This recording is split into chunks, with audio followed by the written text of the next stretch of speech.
Thank you for tuning in to the Chicago Sun-Times, the Oscars Q&A with Richard Roeper. You submitted your questions, and we answered. And without further ado, here is Chicago Sun-Times entertainment critic Richard Roeper.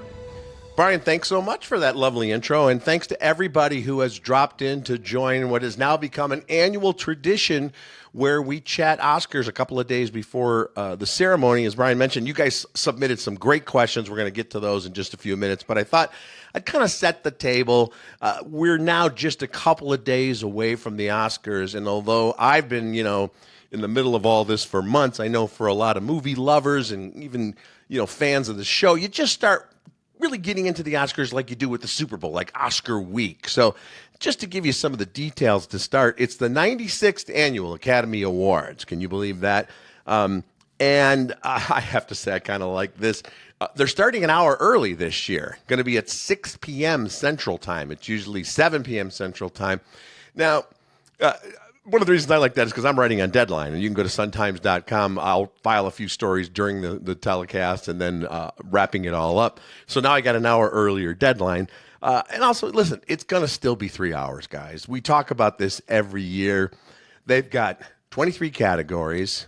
You're going to get a monologue and a couple of skits in there. You're going to get musical performances of the nominated songs and some speeches that are going to go long. There's no way they can make this any tighter unless they decide, and they've toyed around with this idea, to eliminate some of the technical categories from the actual telecast. And they don't want to do that because then the Academy and the members all get up in arms. So it's going to be more than 3 hours. Jimmy Kimmel is hosting for his 4th time. Now, I remember him, and I've known Jimmy for a long time. He's a great guy. I think he's very well suited to the job. We'll talk about why I believe that in just a second. But after the third, he kind of felt like he had done it, and that was enough, and he was happy and proud of what he had done, and it was time for someone else to do it.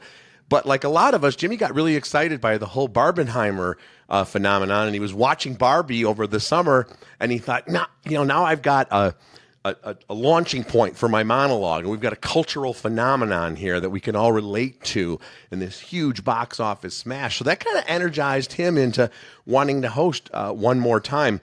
As I mentioned, 6 p.m. Central Time. The Oscars are at the Dolby Theater in Hollywood, which used to be called the Kodak Theater. But, I don't know if a lot of people even know what Kodak is anymore, but it was the Kodak Theater. Now it's the Dolby Theater. It's been the home site for the Oscars since 2002. I remember going out there for the very first telecast from the Dolby Theater some 22 years ago. It's a great locale. Of course, you can watch it on ABC, and there's also all kinds of streaming options. I do want to go through some of the categories, guys, because I do think it's interesting this year. The thing with the Academy Awards is we have more run-up shows and lead-in shows and other award shows than we've ever had before that are high-profile. It used to be, well, you knew about the Golden Globes, and people had heard maybe of the BAFTAs, which are the British Academy Awards. But, the SAG Awards have been around for 30 years now and have become a major event. And I actually, sidebar, I think Netflix did a great job. No commercials when they streamed it, which was kind of cool, but also I thought they did a nice job. That was their first. They've done some live events before, some NASCAR and some comedy specials, but this was their first time doing an award show, and I thought they did a good job. They got a lot of seasoned pros to handle the telecast. But we're going to get some surefire favorites with the way things work now because it's like a political season. You have a lot of primaries. So, Oppenheimer's won everything. It's not going to, it's going to win 8 or 9 Academy Awards. It's not going to not win after that. You can see the patterns. But there are some categories that are kind of toss-ups. We'll start with Best Picture. And my predicted winner is Oppenheimer. It has all the momentum. It also has all the ingredients of a big Oscar-winning film. It's a historical biopic. It's got a great cast. It's got a fantastic director. It's the kind of movie that you want to see on the big screen. All the things that Academy voters love. So Oppenheimer's going to win for Best Picture. If you're filling out your ballot or you're doing the Beat the Critic or whatever the case may be, or just betting with your friends for informational purposes only, we wouldn't encourage any wagering for actual money. But no matter what you're doing, don't try to get cute with this one, guys, okay? It's going to be Oppenheimer. Same thing with Best Director. Christopher Nolan is going to win for Best Director. He has become one of those, what I call like an event director. where every one of their movies is an event. There are hundreds of gifted directors out there, but maybe only a couple of dozen who are household names that the average casual fan knows and gets excited about. Oh, Steven Spielberg film, a Martin Scorsese film. I think Greta Gerwig is now entering that conversation where we know she's directing it. And that's certainly the case with Christopher Nolan. It has been for more than 2 decades. He has 5 Oscar nominations, but he does not have a win yet. So I think this is his chance for a victory. Let's get into the acting categories. And this is where it gets, I think, really interesting. And there are a couple of toss-ups. I have predicted that Lily Gladstone will win for Killers of the Flower Moon. I think it's the heart and soul of the movie. She's the conscience of the film. It's every moment she's on screen. And, it's not a super showy performance. I mean, it's not like some of these other nominated performances where there are big monologues and heavy emotional things. There's a lot of emotional stuff, but her character has this kind of, quiet dignity, which makes it all that much more impressive as a work of film performance. I still say she's going to win, but there's a lot of momentum for Emma Stone and what she did in Poor Things, which was a bigger, broader, showier role. And I thought Emma Stone she was fantastic in it. And she's a popular, very popular. I'm not saying Lily Gladstone isn't, but, Emma Stone has been around for a while. She has an Academy Award. There's a lot of momentum for her right now to win. So don't be surprised there. Those are, to me, the only 2 candidates in that category who could win. I do think it's a pure toss-up. I also think it's a very close race for Best Actor. It felt like a month or 2 ago that Paul Giamatti was our preordained winner for The Holdovers. Paul Giamatti is a very popular and beloved character actor, going all the way back to when he was in Private Parts with Howard Stern and, of course, Sideways and so many other roles. He's been nominated. He hasn't won. And The Holdovers is a perfect marriage of actor and role. He's perfectly cast, and he knocks it out of the park. And people love them. All the marketing that goes in the millions that go into marketing the Oscars, and probably the best marketing moment so far has been Paul Giamatti celebrating his Golden Globe win in In-N-Out Burger, because people just said because it wasn't a manufactured stunt, because that's who he is. That's the guy he is. So he's very popular. However, Cillian Murphy's been winning a lot of acting awards, and he is great as Oppenheimer. He's a great actor, and he could get kind of swept up in the Oppenheimer wave, if you will. It's so hard to judge these. We talk about this all the time. Unless they all 5 actors played the same role in the same movie, how could you really say who's better? But I will say this. When I see Paul Giamatti in The Holdovers, I know there are other actors who could play that role and do very well, but you can't immediately think of anybody who might be better. And I see the role of Oppenheimer, and I can think of a half dozen actors, I think, who would have been just as good. No offense to Cillian Murphy, but I think if you put Eddie Redmayne in that role, he's just as good. So I feel like just for the unique skill set that Paul Giamatti brings to the role, I think he should win for The Holdovers, and I hope he does. Best Supporting Actress, Divine Joy Randolph is going to win for The Holdovers, and well, she should. It's a classic Best Supporting Actress role in that it's very well written, and you've got this wonderful actor. And, I think the performance of Divine Joy Randolph is so key to the success of this movie, folks, because Paul Giamatti's not playing a likable guy. He eventually has the classic, no spoiler alert here, but, the classic redemption arc where he kind of rediscovers his humanity. But for most of the movie, he's horrible. He's a terrible person.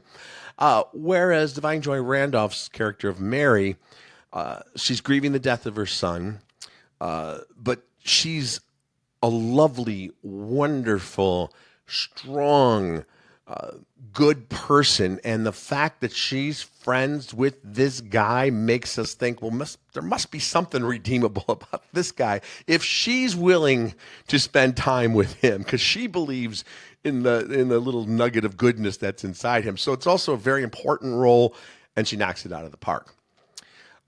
Now let's get to the easiest category to predict in all 23 Oscar categories, really, and that's Best Supporting Actor. No slight to the other nominees, but we all know Robert Downey Jr. is going to win for Oppenheimer.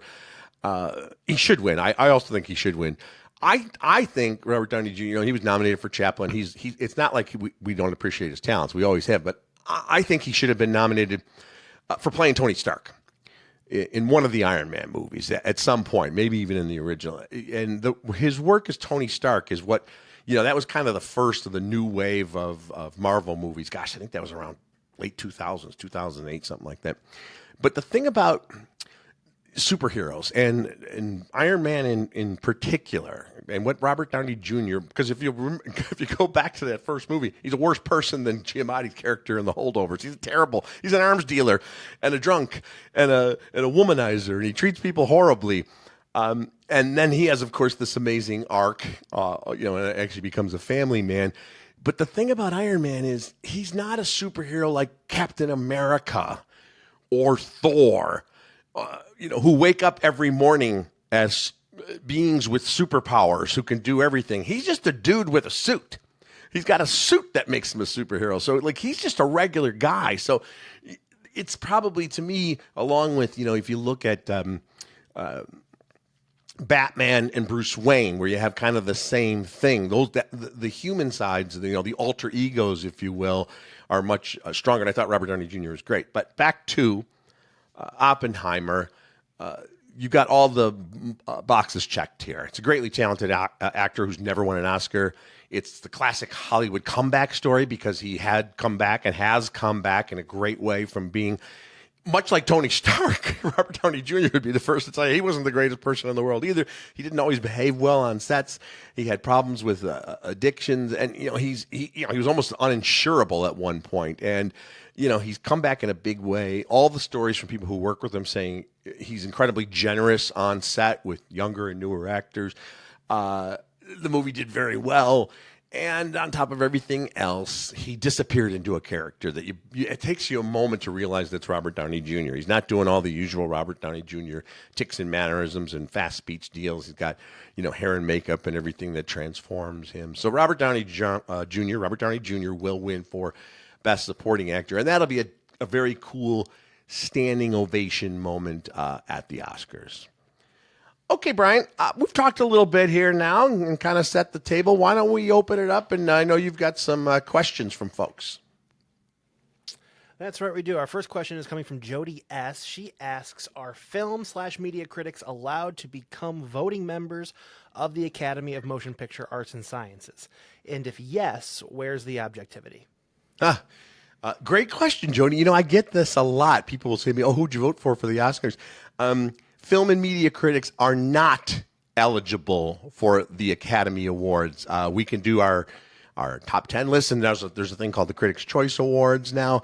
I can vote for the SAG Awards, actually, because of my radio and television work. I'm in SAG-AFTRA, so I can vote in that for those awards. So, no, we can't vote. But to answer your question about objectivity, the truth is, if I were given the chance to vote for the Oscars, I wouldn't feel like that's a conflict of interest because I'm on record about what films I love and don't love. So voting for my favorite, I don't think would really be an ethical quandary. But that's a great question. Yeah, you'll see a lot of critics at the Oscars. I've attended many times over the years, but we don't get a ballot. The Razzies used to ask me to vote for them for all the worst stuff, and I actually stopped doing that because I like the folks who run it, but I just feel it just seems kind of mean now to single out the worst performances and the worst movies. So thanks for the question, Jody. That's fair enough. And we have two questions that kind of be lumped together here. First from Mark M. What constitutes a member of the Academy? And Gloria L. wants to know who are the people that actually vote for the Academy Awards and how many are there and how are they selected? It's like Jerry Seinfeld. Who are these people? Yes. I feel like Jody and Mark and Gloria all got together because these questions align so perfectly. Because this is another thing. I don't think a lot of people, they just hear about this Academy and it sounds like some sort of council from the Star Wars movies or something. What is the Academy? So I'm glad you asked, Mark. Okay, so there are about now 10,500 members of the Motion Picture Academy. You can't apply for membership. You actually have to be sponsored by two people who are already in the Academy, and they have to be in your particular field. So, for example, You're a cinematographer. You've done 6 or 7 films. You feel like, I'd like to be a member of the Academy. They won't just reach out like Hogwarts and ask you to, you won't get a magic letter. You have to go to 2 of your fellow cinematographers. I think in a lot of cases, directors will on their own say, oh my gosh, our colleague isn't in the Academy. Let's sponsor him. So they just have to kind of write a letter of sponsorship, if you will.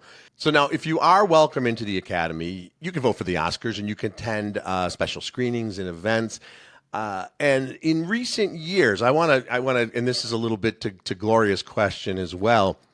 I want to commend the Academy because in recent years, they have made major strides in expanding the tent, in widening the votership, in making it much more diverse. I want to throw some numbers at you guys. It was in 2012, not that long ago, the Academy was more than 90% white, nearly 80% male, and I think something like 86% were 50 and older. And that's the reason you saw a lot of traditional films often winning as well. It's much more diverse group now. And every year they invite new members. You'd be surprised sometimes. You'll see somebody and like, wow. So I know last year, Austin Butler was invited to join the Academy. Obviously, hit it big with Elvis, Keke Palmer. But also people who had been around for a while, like Selma Blair and Paul Reiser, were finally invited into the Academy. And maybe they hadn't been sponsored by a couple of actors and hadn't thought about that process. So if you are invited into the Academy, and pretty much everybody accepts, it doesn't mean you're invited to the Oscars. Because as we mentioned at the top of the presentation tonight, the Dolby Theater is where the Oscars are held, and it seats around 3,000. It might be a little less for the Oscars because of all the sets and the cameras that have to be positioned, et cetera. And as I mentioned, there's 10,500 members. So you have to get invited separately to the Academy Awards. I remember going on a talk show. I don't want to say who this is, but it's somebody who won an Academy Award 25 years ago. And this person asked me if I was going to the Oscars that week. And I said, well, I'm going to be covering it. And this person told me they hadn't been invited for years because they hadn't really worked that much. And they go, I just don't get invited anymore. And they also, in addition to Academy members, they're going to invite, some of the cool hot young stars and headline makers. And they do cool things too. I think this year Al Pacino and Michelle Pfeiffer are going to present together. Scarface reunion right there. One more thing I wanted to mention about this, and thanks again to Gloria and Mark for asking this question because it opens up a whole platform of discussion. When it comes to the nominations, there are 17 branches of the Academy. You only nominate in your own category. Editors nominate editors, directors nominate directors, makeup nominate makeup people. So when nominees say it's an honor just to be nominated, it's not just a trite cliche because they've been nominated by their peers. Then when it gets to the general voting, everybody can vote. But I point that out too because there's been so much talk about the snubs, the Barbie snubs, Greta Gerwig for Best Director and Margot Robbie in the acting category. Just keep in mind that the directors nominated the directors and actors nominate actors. So take that any way you'd like. But so they weren't snubbed by the entire category. They were just not, I don't even say they snubbed. They could have come in 6th, but they were not nominated by their peers.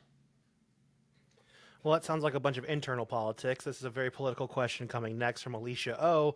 How much impact does the movie's marketing budget have on securing nominations?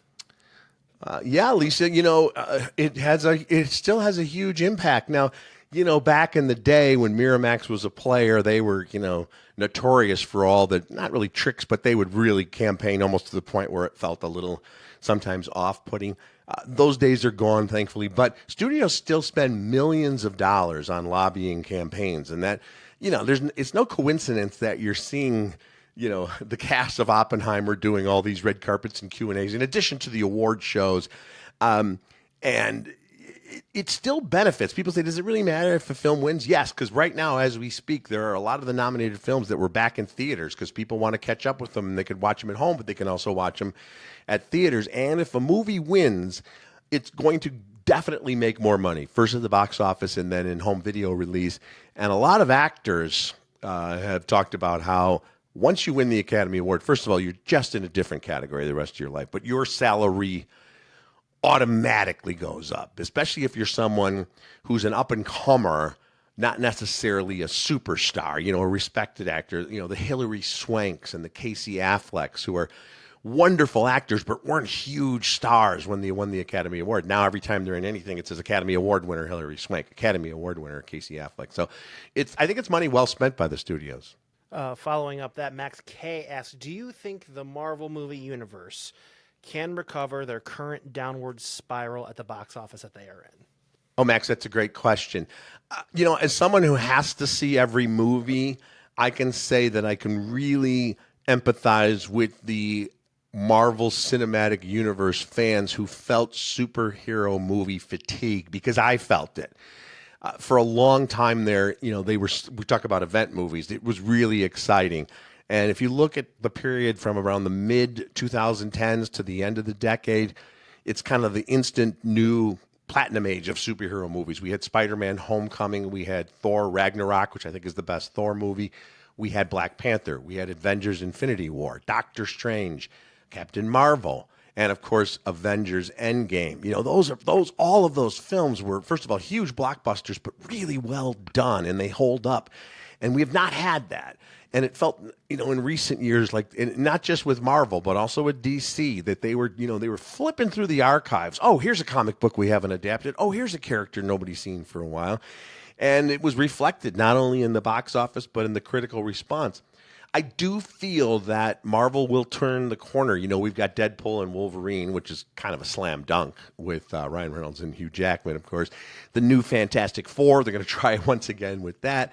And Blade, and then down the road in this decade, the new Avengers arc. So I think there will be a bounce back, but I think all of the studios that do these big, giant superhero movies, and on top of all that, a seemingly endless parade of streaming spin-offs and prequels and sequels, have found that sometimes you can overload even the biggest Comic-Con, superhero comic book fan. So it's a great question. I think they need to take a step back and concentrate a little bit more on quality over quantity. And Sheila M. asks, what is your Oscar pick for Best Art Direction amongst the nominated films? Oh, I like that. Art direction, it's actually, the official category is production design, not to get too deep into technicalities, but the art designer works with the production design. But I know Sheila and I are talking about the same things. It's the overall look of the film. It's the locations, it's the sets, it's the, all of it, how it, it's very important because it's all about the overall look and feel of the film. And the people that work in production design and art direction are some of the first people who have conversations with a director well before anything approaching shooting begins, because they talk about what kind of locations are we going to go with, what's going to be the look of this film. So that in mind, take a look at the 5 nominees in this category. It's Poor Things, Barbie, Oppenheimer, Killers of the Flower Moon, and Napoleon. All incredible looking films. And Sheila, what's really interesting to me about this category is that 3 of those films are based on true stories, highly fictionalized, and especially, I think, in one case. But they're based on true stories. They're historical epics. We're talking about Oppenheimer, Killers of the Flower Moon, and Napoleon. They're about real people who existed in the real world. And in all 3 cases, I thought they did an incredible job of recreating the look indoors and outdoors and the costumes and everything. But if you look at Poor Things and Barbie, those are wholly new creations, although, as we found out from the screenplay being called adapted screenplay, Barbie does have a previous existence, of course. But the look of Barbie and the creativity of it, sometimes very cartoonish, and then in the real world was I think a major reason that people bought into the film, because they created this whole Barbie universe. And even more so with Poor Things, because Poor Things is set in the real world, but kind of a steampunk version of England and other countries, and everything, whether it's Willem Dafoe's lair, his lab, or the cruise ship they're on, every little piece of Poor Things, I thought, had a new approach to even familiar sets. So my personal pick is actually Poor Things. I thought it was amazing. And Mary G has another, wants to know about one of your other picks. What is your favorite Oscar-nominated movie from 2023? I picked Oppenheimer as the best movie of the year. It's my selection in terms of the film I admire most. But sometimes I think it's interesting when you say favorite, because we have films that we admire and we respect and we know are great works of art. And then we have films that are go-to, that have what I call repeatability, that you want to watch over and over again. So, for example, I've seen Schindler's List maybe 3 times. It's a great and important and memorable film. I just saw it last year, and it's as great as it ever was. But you really got to invest your heart and soul and time into watching Schindler's List, as opposed to something like Goodfellas or Love Actually, or some of these films that when you're clicking over, around, you'll just stop no matter what scene it is and keep watching it. So, in terms of that kind of repeatability factor, I think The Holdovers and Barbie and American Fiction are films I'm going to watch more often than Oppenheimer in the years to come. Patricia S. has a similar question, but a little different. Nominated or not, what movie was your personal favorite of 2023? There were films that are on my top 10 list that got 1 or 0 nominations. I loved Air. It came out early in the year. If you didn't see it, and it did pretty well. This is Ben Affleck's, the story of the courting of Michael Jordan. And I don't know if people thought, I know so much about Michael Jordan. I just watched The Last Dance. He's barely in the movie. It's the story of Nike, and the easy way to describe it is it's kind of the Social Network of gym shoe movies. It tells the behind-the-scenes story. And when you think about the ways, listen, there were already sneakers out there. Converse, Larry Bird, and Magic Johnson, and people like that had endorsement deals, but nothing like what happened with Michael Jordan, and the fact that Air Jordans are a cultural and global fashion statement, pop culture touchstone. I mean, they matter, and everybody knows about them, and the way at which it happened and how Nike got the contract with Michael Jordan. It's fascinating. It's really funny, and it's got a great cast. That was my favorite kind of non-nominated movie. And John S. wants to kind of know the opposite. What movie did you think wasn't that great that was honored with nominations by the Academy this year?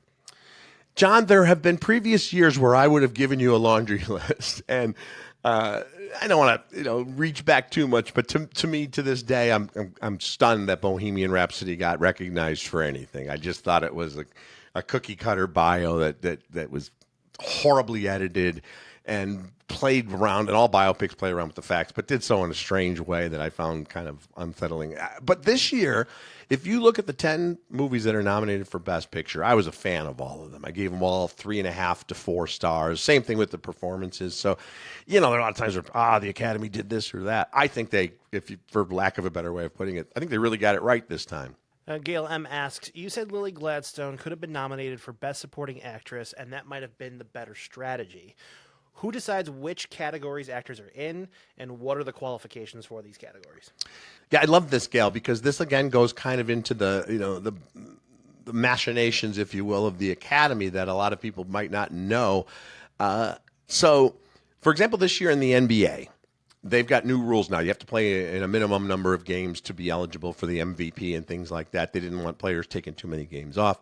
The Academy, for all its rules, and it has so many rules, they do not have official rules about what should be nominated for Best Supporting and Best Actor in the acting categories. So it's up to the studios to kind of set the tone. That's why you see those things that say, for your consideration, Best Supporting Actor. That way they're positioning somebody in the supporting category. But we go back to the nomination process. So actors can nominate actors.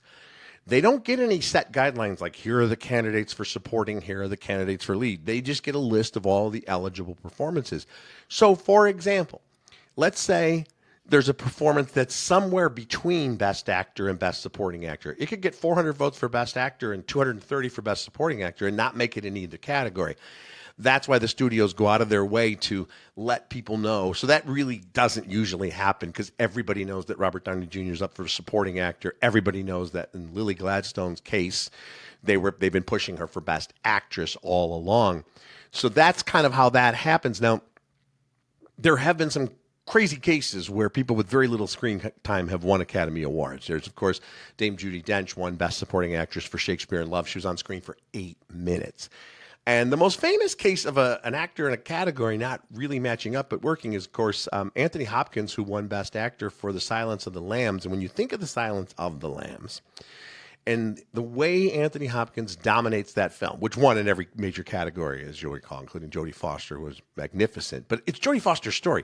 He's on screen for 16 minutes. Anthony Hopkins is on screen for 16 minutes of The Silence of the Lambs, but he's being referred to throughout, and he looms so large that the studio, I think, wisely actually put him up for Best Actor, and, he slam dunk win. But it's a supporting performance. And we have one final question. It's not about the Oscars. It's looking forward to 2024 from Darius C. I saw someone on Twitter/X saying Dune 2 was the best sequel of all time. Do you agree?